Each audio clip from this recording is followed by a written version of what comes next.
Mirna Schindler por El Mostrador Radio.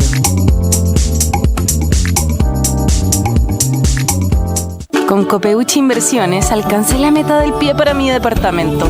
Y no soy experta en inversiones. Te presentamos Nuevo Copeuchi Inversiones, un sitio 100% digital para ayudarte a cumplir tus metas. Invierte en Copeuchi Inversiones desde 1,500 pesos, con bajos costos de administración que se acomodan a tu bolsillo. Es 100% digital, fácil de usar, te acompaña y tienes el completo control de tus fondos. Copeuchi.cl, el sitio donde todos pueden invertir. Infórmese de las características esenciales de la inversión en fondos, las que se encuentran contenidas en sus respectivos reglamentos internos. La rentabilidad o ganancia obtenida en el pasado por los fondos no garantiza que ellas se repitan en el futuro. Los valores de las cuotas de los fondos son variables. Es momento de avanzar en tu carrera. Estudia un posgrado de la Universidad Central.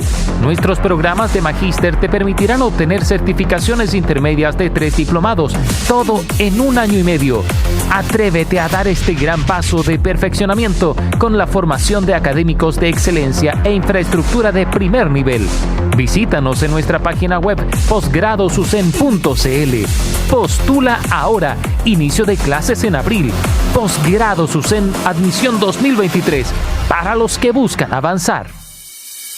En El Mostrador Radio continúa Al Pan Pan con Mirna Schindler. La conversación política que buscas para comenzar tu mañana.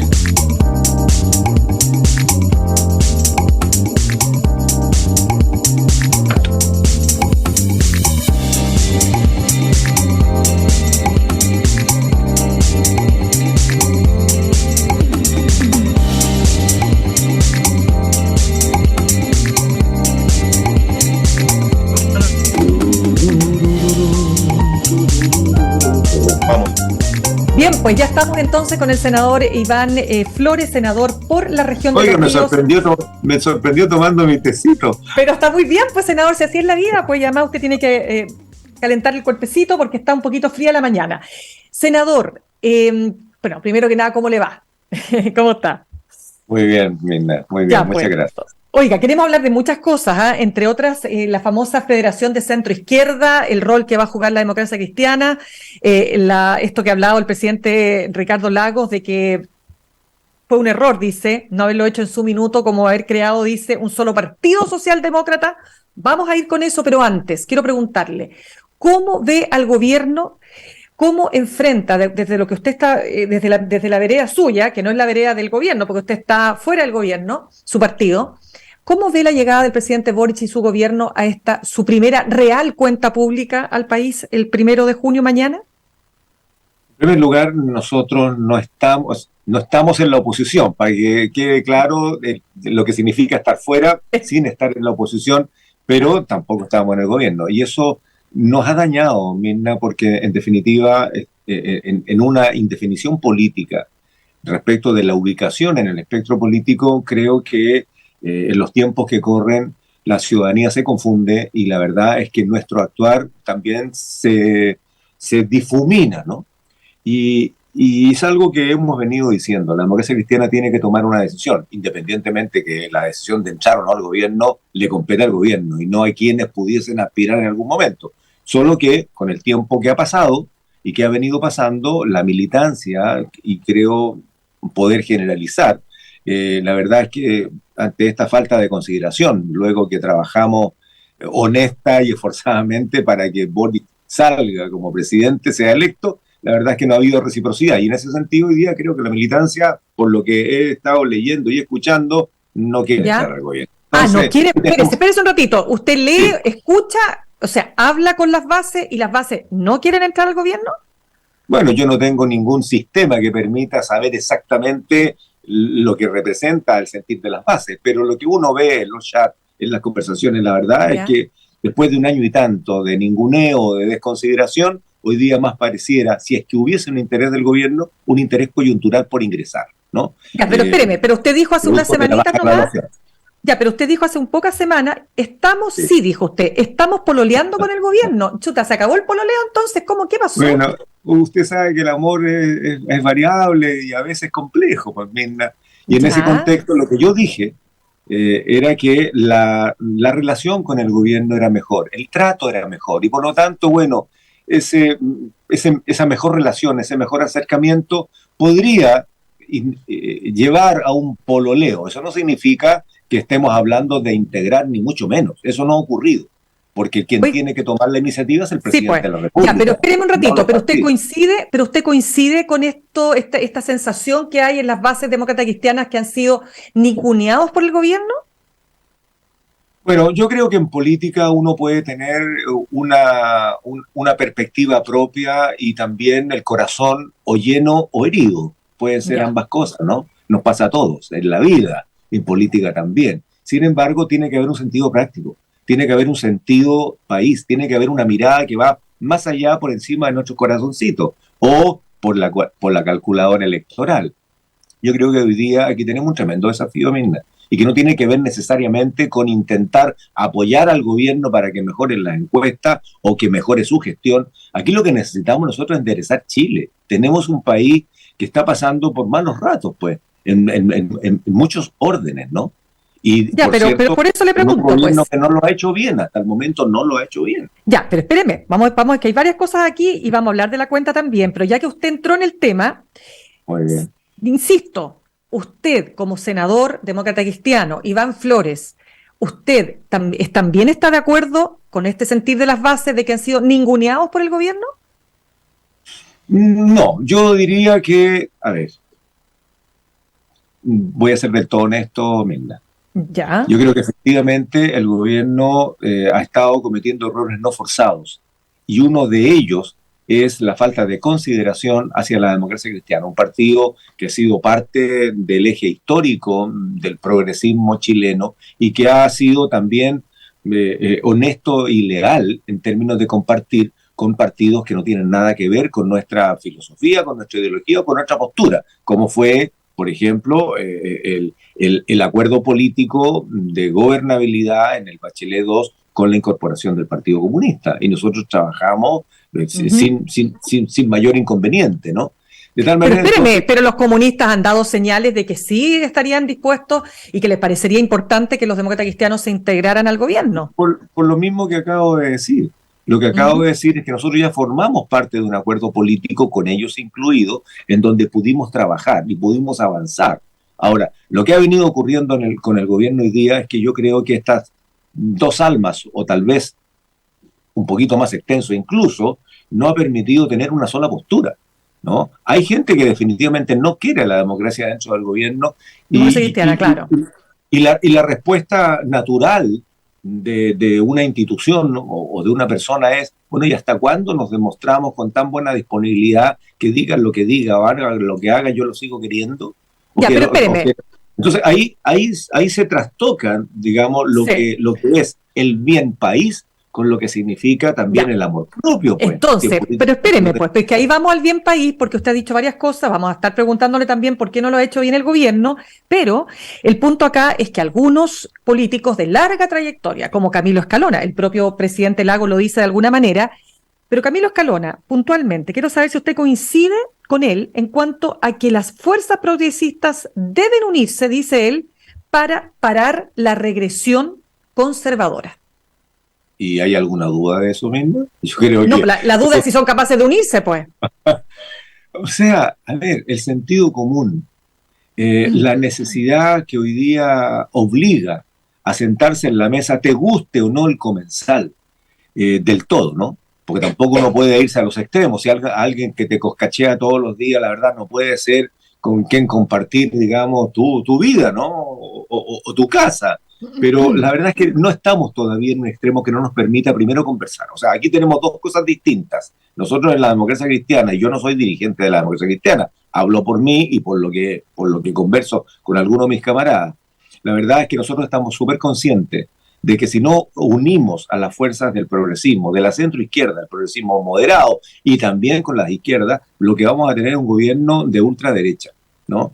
La propia derecha es su problema. Por lo tanto, aquí hay un sentido práctico de poder dar continuidad a lo que hemos logrado como país hasta el día de hoy en términos de conquistas sociales. No podemos correr el riesgo de que por alguna circunstancia de la coyuntura, no nos vamos a juntar. Ya, Lo entonces, peor que puede usted, pasar es no juntarnos. ya, entonces, Para usted sí ve electorales. posible, sí, pero usted ve, sí, podrían ser las municipales, en fin, pero estoy hablando No. de algo que no es solo coyuntural para enfrentar una elección, sino que para enfrentar, como dicho finalmente Camilo Escalona, la regresión conservadora o la llegada de aquí a 3 años más de José Antonio Kast a la presidencia de la República. Entonces la pregunta es si usted ve piso, ve capacidad de las fuerzas del oficialismo y de la democracia cristiana para formar una gran federación progresista. Sí, yo creo que ese es el camino, Mirna. El camino es la unidad. Ya llegaremos a un acuerdo cómo vamos a enfrentar el proceso electoral o las elecciones que se nos vienen encima, y tendrá que haber claridad política, tendrá que haber de una vez por todas generosidad política, y tendrá que haber sobre todo claridad de los objetivos mismos. Aquí no se trata solamente de ganar una elección y tener más o menos participación, y en eso quiero señalar que frente a lo que algunos dicen, que la democracia cristiana es casi un mortecino, ¿no? No es así. ¿No lo es? ¿No lo es? No lo es, porque al final... Pensando en los resultados del 7 de mayo que fueron... ¿Ustedes todavía están en duelo, no, senador, por los resultados del 7 de mayo? No, para nada. Para nada. Yo creo que lo que hay es un dolor de no haber podido entrar en sintonía, y aquí hablo de todos los partidos de la centroizquierda y la izquierda, no haber podido entrar en sintonía respecto de lo que significó, primero, la debacle del rechazo en el primer proceso constituyente. Y por añadidura y por circunstancias que tienen que ver con eso, el resultado que le dio el triunfo a la extrema derecha. En este contexto creo que la falta ha sido también nuestra, y también nuestra porque podíamos haber previsto que era algo que estaba un poco en el aire, ¿no? Ahora, saquemos lección, pero las elecciones que han tenido que ver con el proceso constitucional, creo que tiene una cierta separación de lo que significa la cotidianidad. La cotidianidad de la gente hoy día tiene que ver con seguridad, tiene que ver con salud, tiene que ver con previsión, tiene que ver con el costo de la vida, tiene que ver con el IPC de los pobres, no con el IPC general, que es completamente distinto. Y en ese contexto, yo lo que voy a seguir sosteniendo, Mirna, es de que no queda otro camino sino que el de la unidad. Y en esto la democracia cristiana no representa el 3, el 4% de los resultados electorales de las elecciones constitucionales. La democracia cristiana hoy día en autoridades electas representa entre el 15 y el 18%. O sea, claro, a nivel de municipales. O sea, tenemos 56 alcaldes de 345, tenemos casi 600 concejales de 2.000. Teníamos, porque renunciaron 2 gobernadores, pero teníamos alrededor del 30%, un poquito más claro, del 30%. Pero se les ha ido, claro, pero se les ha ido una cantidad importante de militantes emblemáticos, pues, o sea. Por lo que dije al principio. Por de pronto 2 senadores, pues imagínese. Por de pronto 2 senadores. Pero sin ninguna duda, y por eso que partí diciendo que no hay nada peor en política que la ambigüedad, porque confunde no solamente al electorado, sino que también a la militancia. Uno tiene que tener una postura en la vida. Si se equivoca, enmendará. Si está en lo correcto, se fortalecerá, pero una posición clara en la vida. Y nosotros hoy día no la tenemos, y en esto el gobierno ha colaborado, porque si el gobierno hubiese dicho desde el principio, no queremos a la DC, por tales o cuales razones, nosotros habríamos tomado una postura política distinta. Pero en esta cosa rara, en esta relación tan ambigua que hay con el gobierno, que nos consideran como votos duros, o sea, cuando el gobierno dice, estamos empatados en el Senado, el primero que salió a decir, pare, terminemos con la tonterita de decir que estamos empatados. Lo dijo el senador Bianchi, lo dijo la senadora Campillay, el día en que se asumió. Pero entonces el gobierno sacó la cuenta y dijo, ok, son 25 y 2 y 23. No, pues, contaban los 5 votos de la DC. La falta de consideración y el de asumir que nosotros sí o sí vamos a estar trabajando con el gobierno sin ser parte de ello, creo que fue no solamente una falta de realidad política, sino que también una falta de consideración. Claramente una falta de consideración. Pregunta, y yo creo que el gobierno trabaja más fácil con los acuerdos con la derecha, porque saben que están al otro lado, que buscando acuerdos con nosotros mismos. Perdone, pero solo para despejar ese puntito, demócratas, Matías Walker, la senadora Rincón, ¿En qué espectro político lo sitúa usted? ¿En qué lugar del espectro político, sí? Bueno, yo creo que están en el centro. Ellos claramente al irse a la... No la centro-derecha, no son centro-derecha. Yo creo que están en el centro y están conversando con todo. Han colaborado con proyectos del gobierno, han colaborado con proyectos de parlamentarios de la centro izquierda y también con algunos de la centro derecha. Yo creo que están en el centro. Y están dentro de la molestia que parte de los militantes que estaban un poquito más hacia el centro político no vieron en la democracia cristiana ambigua el reflejo de sus propios intereses o de su propia visión. Lo que pasa, Mirna, es que es muy fácil ser extremo. Es muy fácil ser de extremo derecha. Yo endurezco mi discurso y fidelizo a la gente que piensa como yo. Es muy fácil ser de la extrema izquierda porque hago exactamente lo mismo. La dificultad está entre que mientras más te acercas al centro, comenzamos a tener ciertas similitudes con partidos cercanos. Nosotros teníamos, y no voy a hablar del tema ni valórico ni la cuestión confesional, que es también parte nuestra, ¿no? Pero también es parte de la Renovación Nacional, también dentro del mundo socialista hay gente de comunidades parroquiales, pues. Entonces, los que nos vamos acercando más hacia el centro, dentro de la centroizquierda, claramente, ante una dificultad como esta, nos vamos a mover dentro de ese mismo centro. Pero ¿dónde está el centro hoy día? Pues porque el centro, ¿qué es el centro político? Lo que mostró esta elección es que el centro parece que no existe o no está representado, no sé. ¿Qué es el centro hoy día? ¿Qué es el centro político? Yo creo que el problema que tenemos nosotros, la democracia cristiana, también se extiende hacia otros partidos. Lo tiene la propia derecha en esta dificultad hoy día de enfrentar sus propios procesos entre la Renovación Nacional, esta UDI que al principio era la UDI que era una consecuencia y una extensión de la dictadura y de algunos personajes de la dictadura, se desdibujó completamente cuando se declara como un partido popular democrático y surge y va surgiendo la molestia dentro de la bancada militar. Te fijas que fue histórica en los años 90 y que hoy día finalmente se constituye republicano. O sea, hoy día la UDI quiere cambiar la Constitución, pues. Oiga, hoy día la UDI quiere cambiar la Constitución porque ha dicho María José Hoffman que la Constitución del 80 no tiene legitimidad. O sea, imagínese el cambio. Pero, de nuevo, para cerrar el punto, ¿dónde está el centro hoy día? Ellos se acercan a ese centro. Ellos se acercan a ese centro. O sea, a ver, no sé dónde está el centro. No, es muy difícil decir en la estructura política que tenemos hoy día. Lo que sí sabemos, Mirna, cuáles son los extremos que se han polarizado cada vez más. Yo, desde que tengo memoria, no había visto tanta polarización en la postura de sectores políticos, ¿no? Como la que vamos teniendo hoy día. Yo espero que tengamos un límite para poder acotar esos extremos. Dentro de lo demás, se comienza a mover el espectro político y la explicación a mi gusto. Yo no soy experto en análisis político, pero el sentido común a mí me dice que si el extremo, cualquiera sea, o los extremos, se consolidan, se marcan, evidentemente la posibilidad de los partidos que eran de centro derecha, de centro izquierda, de crecer, no es hacia los extremos, es hacia el centro. Porque los extremos ya empiezan a tener una oferta distinta, que empiezan a capturar aquel electorado que responde a esos intereses. Y el país empieza a confundir el centro. Ya, pero entonces, hoy día, si uno tuviera que analizar las últimas elecciones, ¿el país se derechizó? ¿El electorado se fidelizó hacia un sector más de extrema derecha en este caso? No, yo honestamente creo que no, Mirna.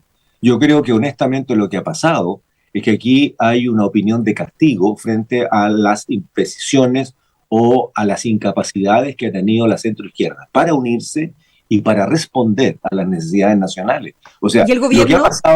Lo que ha pasado, pero evidentemente si el gobierno es el que es el conductor político, no solamente es el ejecutivo. O sea, es un voto de castigo. Político de la fuerza, pero sin duda, pero sin ninguna duda. Ya, y usted dijo... En el proceso constitucional anterior, lo que hace es asociar su condición de gobernar a los resultados del proceso constituyente primero, pues si lo dijeron, postergaron todo el proceso legislativo mientras no se tuviesen los resultados constitucionales y tomaron partido.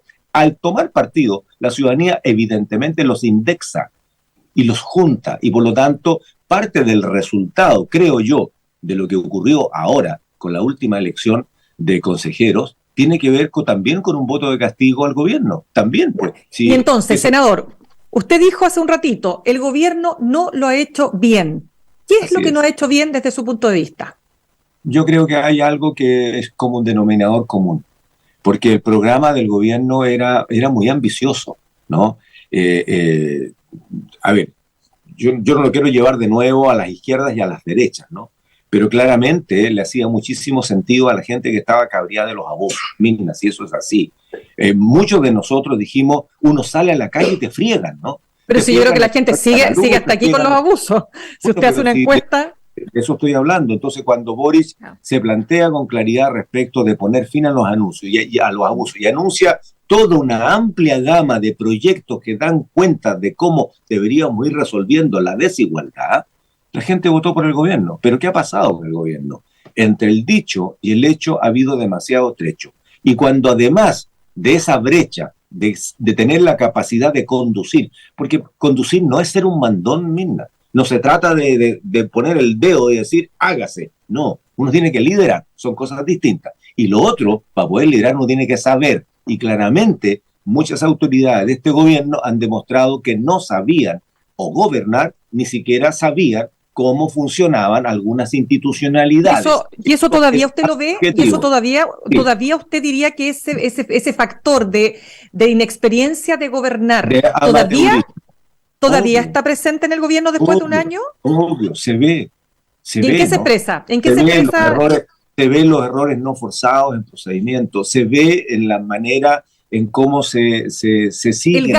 ¿El gas es un ejemplo de aquello para usted o no?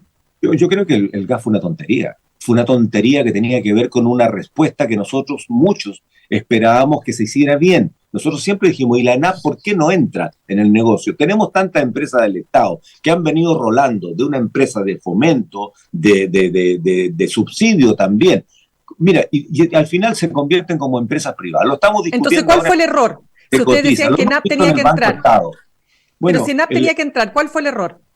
Bueno, el error son de los cálculos, pues, de cómo entran y a qué costos. O sea, ahora que el ministro de Hacienda, de verdad, hay un columnista que hablaba de infantilismo en el discurso del ministro de Hacienda. Yo creo que el ministro de Hacienda se equivoca y todos los demás replicaron cuando dicen, no, este era un piloto, cueste lo que cueste. Los pilotos son justamente eso, son pilotos. Es el ensayo de algo que quiero lograr, pero acotando las condiciones del ensayo, porque si no, no lo voy a poder replicar jamás. ¿Qué sentido tiene un piloto si cada balón de gas me cuesta 117 lucas y lo voy a subsidiar para poder transferirlo a 15? ¡Qué absurdo! Entonces, en ese escenario mejor o importa o concesiona para que alguien lo haga más eficiente que algo que cuesta 10 veces más de lo que uno va a vender. Si ya las empresas del Estado no pueden tener grados de ineficiencia. Yo critico, y de hecho lo acabo de hacer el lunes en la Comisión de Agricultura, critico la falta de empatía y la falta del rol para el que fueron llamadas a ser empresas del Estado, porque si no, entreguémoslo entonces al mundo privado. Pero espéreme,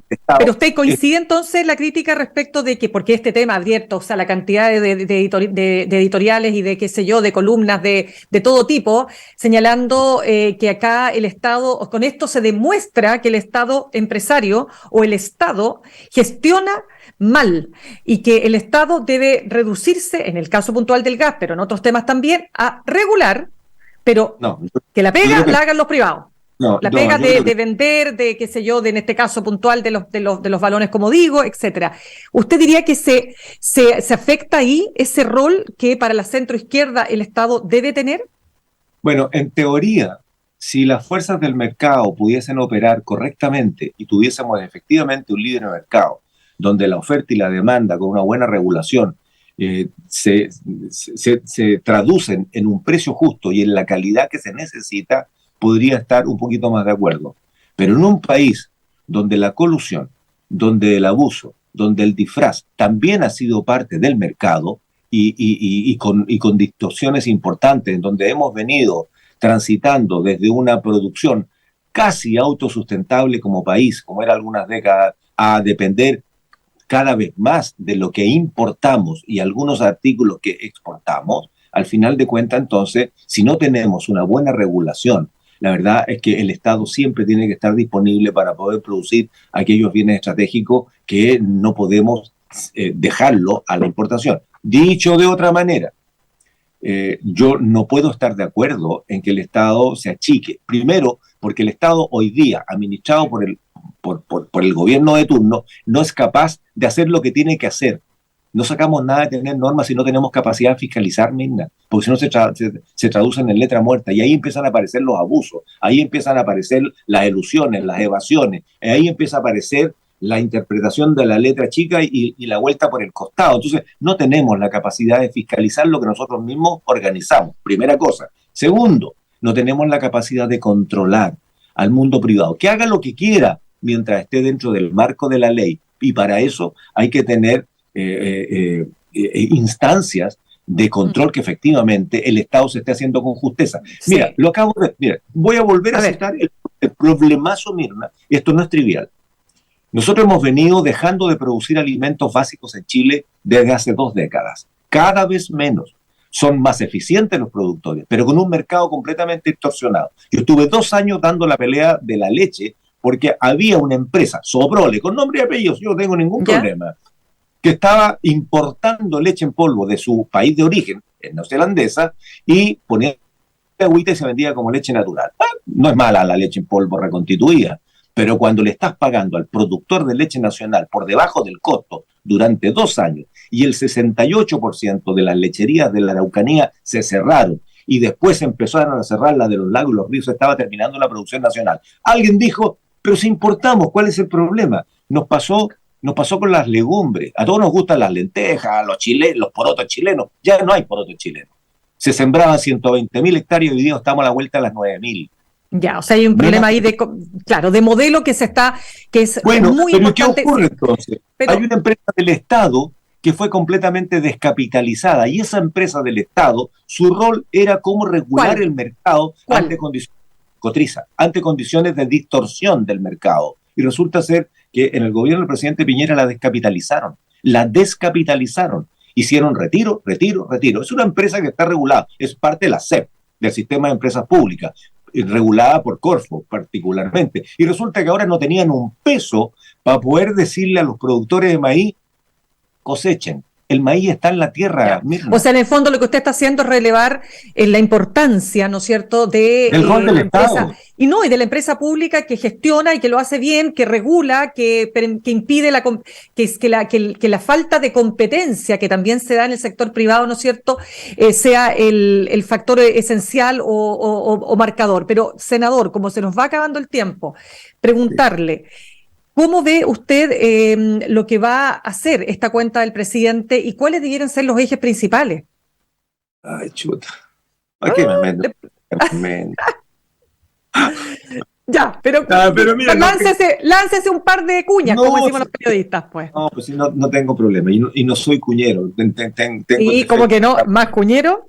Tengo el defecto de hablar lo que pienso, Mirna. Y a veces por eso es cuñero. Bueno, mira, claramente el gobierno no tiene tiempos fáciles, ¿no? No hay que ser brujo para decir, bueno, pues si el gobierno tiene y está clavado en el 30% de adhesión, y qué bueno que así sea, porque venía bajando más todavía, digamos. Pero yo creo que el presidente de la República, en primer lugar, debería reconocer el problema que tenemos. Hemos tenido un problema de gobernabilidad y de conducción. Aquí han habido errores no forzados. O sea, el día antes de la elección el presidente se tira por el tobogán. Alguien le dijo, presidente, es un tobogán para niños, no cabe. ¿Por qué es tan malo que se haya tirado por el tobogán? El presidente contestaba y decía, esto es porque las personas no saben apreciar este niño que llevamos dentro. Está bien, los que criticaban. Pero era un juego para niños, es cosa de echar una miradita. Pero ¿cuál es el punto a eso? ¿Y simbólicamente, qué representa, según usted? Puede que el ejemplo del tobogán no haya sido el más feliz. No, pero si ese ejemplo lo dan sectores que dicen, pero ¿cómo es posible que se haya tirado por el tobogán? Mire, yo hago cosas parecidas en mi casa y cuando estoy con organizaciones sociales. Pero no para efectos públicos. Está bien, pero mire, el gobierno ha estado con una serie de errores no forzados. Y particularmente, la salida de Cristian Larraín pareciera ser no forzada, no es un error no forzado. Ellos tomaron una decisión. Yo creo que fue un error estratégico, porque el subsecretario de Previsión Social de Larraín es que finalmente era por discrepancias políticas. Lo del acoso sexual, que es una acusación muy grave, que de haber algo así. Y de mal clima interno, también decía la ministra Jara, de un clima interno que se había hecho insoportable. Eso dice la ministra. En un montón de partes, pero entonces tomen la decisión y digan lo que corresponde, porque justamente por esta por esos errores no forzados, de decir distintas cosas, confunden y lo que hacen al ciudadano común y corriente, y a uno también, aunque uno también es ciudadano común y corriente, pero con distinta pega, la verdad dice, bueno, pero a ver, digan la verdad, pues. ¿Por qué? Porque un subsecretario es un cargo de confianza, por lo tanto no hay que dar explicaciones. Le dice, señor subsecretario, le voy a pedir el cargo, por favor, deje limpio su escritorio y váyase. Punto. Claro, lo que pasa es que no es cualquier subsecretario, pues él tenía un rol clave en el tema de la reforma de las pensiones, por eso que ha generado tanto ruido. Pero finalmente la única explicación que podía haber habido es que si había una discrepancia política, decir, ¿sabe qué más? Usted no cuenta con la confianza política. Ya, pero usted dice que es eso lo que está de base, la discrepancia política. No. Lo que yo digo es que por un lado la ministra dice que hay discrepancia política, por otro lado dice que habían rumores y habían denuncias, entonces la pregunta, bueno, está bien, y si hay una denuncia de acoso sexual, que a mí me parece gravísimo, hay que ponerlo como denuncia, como corresponde. No, pues lógico. Ojo que la ministra dijo que la diferencia política no era el tema, porque dice, yo trabajo con gente con que tenemos diferencias políticas. Que el punto acá era, bueno, pero entiendo lo que usted quiere decir. Es que ese es el problema. El problema es que hay distintas versiones por distintas voces. Y en eso se confunde. Estoy hablando de eso en términos generales del gobierno. No es primera vez que pasan cosas como entonces, llega el presidente Boric a esta cuenta, su verdadera cuenta pública, porque el año pasado estaba recién asumiendo. Entonces, llega con el tema del gas, el tema del subsecretario de Previsión Social, ahora querían acusar al ministro de Educación por una minuta o por una serie de textos de educación sexual de niños. Que parece que no es tan complicado como algunos dicen, parece que no es tan grave como algunos dicen. Sin embargo, todo se enreda cuando no se establece con claridad las posturas del gobierno o los actos del gobierno. Por eso, ¿cómo debiera presentar mañana el presidente entonces? ¿Cómo se tendría que presentar en esta cuenta? Lo primero que tiene que hacer Mirna, porque esta es una cuenta al país a través del Congreso Nacional, es una cuenta que le da al Congreso informando al país. Esa es la formalidad. Lo primero que aquí ocurre, Mirna, es que ya sabemos lo que se ha hecho y lo que no se ha hecho. Por lo tanto, y creo que lo trascendente es ver cómo asume de aquí para adelante su postura política, la capacidad de conducción y los compromisos que va a asumir, porque el problema principal que yo creo que tiene el gobierno es que se compromete con demasiado sin tener las condiciones políticas para asegurarlo. Y esto cerramos senador. Cerramos con esto. ¿Sale la reforma a las pensiones, diría usted, este año? David Bravo, economista, experto en pensiones, decía, si no sale este año, no sale. ¿Sale la reforma a las pensiones? Este es el año en que el gobierno puede gobernar, porque el otro año es un año electoral y el siguiente es un año electoral. Y pero usted que está en el Congreso, tiene que ver con el segundo año, que es el año donde se puede efectivamente generar los cambios. Tiene que hacerlo ahora. O lo hace o no lo hace. ¿Sale? Ya, pero es que la reforma a las pensiones depende del Congreso y depende de la oposición también. Bueno, podemos tener toda la buena voluntad, pero si tenemos un ministro que llega con el pecho inflado y golpeando la puerta con el pecho, la verdad es que no se va a encontrar con cariño. ¿El ministro Marcel? No, bueno, mira, podemos hablar de varios. Está hablando de Elizalde, está hablando del ministro secretario general de Presidencia. Yo creo que Elizalde tiene habilidad suficiente. A ver, pues si fue lo que pasó con Giorgio Jackson, pues. Con Giorgio Jackson, ya. Estupendo, ya. Ahora, Giorgio Jackson ha venido cambiando su actitud porque tienen que aprender. Si cualquier persona puede cometer el error, pero la diferencia entre los seres humanos y el resto de los seres vivos que tenemos la obligación de aprender, no solamente la capacidad. El gobierno tiene que tener esa capacidad de aprender, que cuando se llega desde una minoría, porque eso es lo que tiene el gobierno en el Congreso, tiene que llegar con un poquito más de humildad, con un poquito más de sinceridad y con la capacidad de buscar acuerdos, Mirna. Uno no puede llegar coscacheando para pedir cosas, pues. Ahora, no es que uno se siente en la tarima del juez a esperar que lleguen porque están en minoría. No es la actitud nuestra. La actitud nuestra es decir, ¿sabes qué más?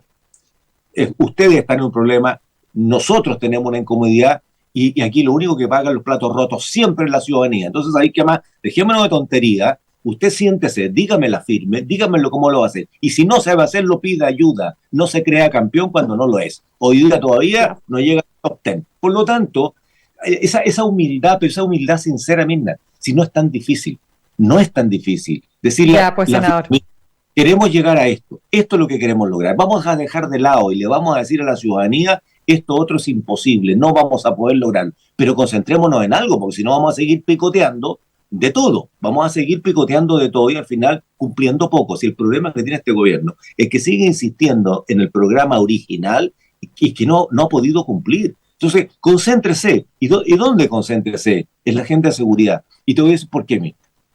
Un solo ejemplo. Estoy estudiando las cifras, soy miembro de la Comisión de Seguridad. El año pasado, cuando el presidente Boric anuncia que van a ser perros contra la delincuencia, lo dice así, ¿no? Y yo lo que dije, tal vez me equivoqué en lo que dije, pero yo tengo 18 perros en mi casa y tengo unos Rottweiler de 70 kilos y tengo unos Fox Terrier de este tamaño. La pregunta es, ¿de cuál queremos ser? Con uno me va a rajuñar un poco la piel y con el otro me puede arrancar un brazo. ¿Qué es lo que vamos a hacer? Definámonos cuando decimos estas cosas. Cuando dice que vamos a dar la pelea en el barrio con el programa Microtráfico Cero, ¿sabe cuánto creció el programa Microtráfico Cero en la ley de presupuesto? Cero. Al revés, decreció alrededor de un 30%, porque los mismos 1.600 millones que tenía la PDI para Microtráfico Cero eran los mismos 1.600 millones un año después, cuando la benzina subió un 30%, cuando los otros Entiendo. ¿Me entiende? Mire, sí, por supuesto. Cierro, dame un segundo. Se me entusiasmó que tengo que cerrar, pues. No, tengo que cerrar esto. ¿Por qué? Diga. Porque con toda esa discusión que hubo el año pasado, se aumentó en 1.000 millones Microtráfico Cero, se aumentó en 14.000 millones crimen organizado. ¿Cuánta de esa plata tiene disponible la policía hoy día? ¿Sabe usted, Mena? Cero. Aprobamos la ley de presupuesto el año pasado. Estamos ya entrando a junio y no le ha llegado un peso. ¿Por qué? Porque está sumergida en la burocracia, pues, Mirna. Entonces, lo que tiene que haber, aparte del discurso, es la efectividad de cumplir con lo que uno está haciendo. Entonces, entiendo exactamente lo que está diciendo, súper importante. Coloque todas las pilas, toda la gente, todo el esfuerzo en que lo que se dijo se haga y se haga en la oportunidad que se necesita. La plata de crimen organizado no ha llegado a las policías, Mirna. No ha llegado. Está todavía en el Ministerio de Hacienda, está en la DIPRES, está en el trámite. Y ya sabemos que todo se demora. Entonces, vea, porque cuando se liberen las plata y de los 1.500 millones de pesos, de dólares que se anunciaron para las policías, cuando decidan comprar los vehículos, ¿cuánto cree usted que se va a demorar desde la decisión de la compra a la licitación? Le entiendo. Van a ser 8 meses más. Oiga, senador, un año perdido. Feliz seguiría conversando con usted, pero tengo que cerrar porque viene otro programa ahora, pero quiero... Me invitó, me entusiasmó y ahora me... pero, pucha, es que si dependiera de mí, sigamos hasta las 10 conversando. Pero no puedo. Senador, ¿sabe qué? Le quiero dar las gracias. Estuvo muy entretenida, muy interesante además la conversación con usted. Tocamos todos los temas que yo creo que... No creo que haya quedado nada en el tintero, pero por supuesto lo dejo invitado para una próxima oportunidad. Que esté muy bien, ¿ah? Muchas gracias. Chao. Que esté muy bien. Bien, pues nosotros cerramos nuestro programa de hoy. Los dejo con Fran Castillo, juntos y revueltos, y nos reencontramos mañana a la misma hora, 8 en punto, en Alpampan, aquí en elmostrador.cl. Copeuch Inversiones, el sitio donde todos pueden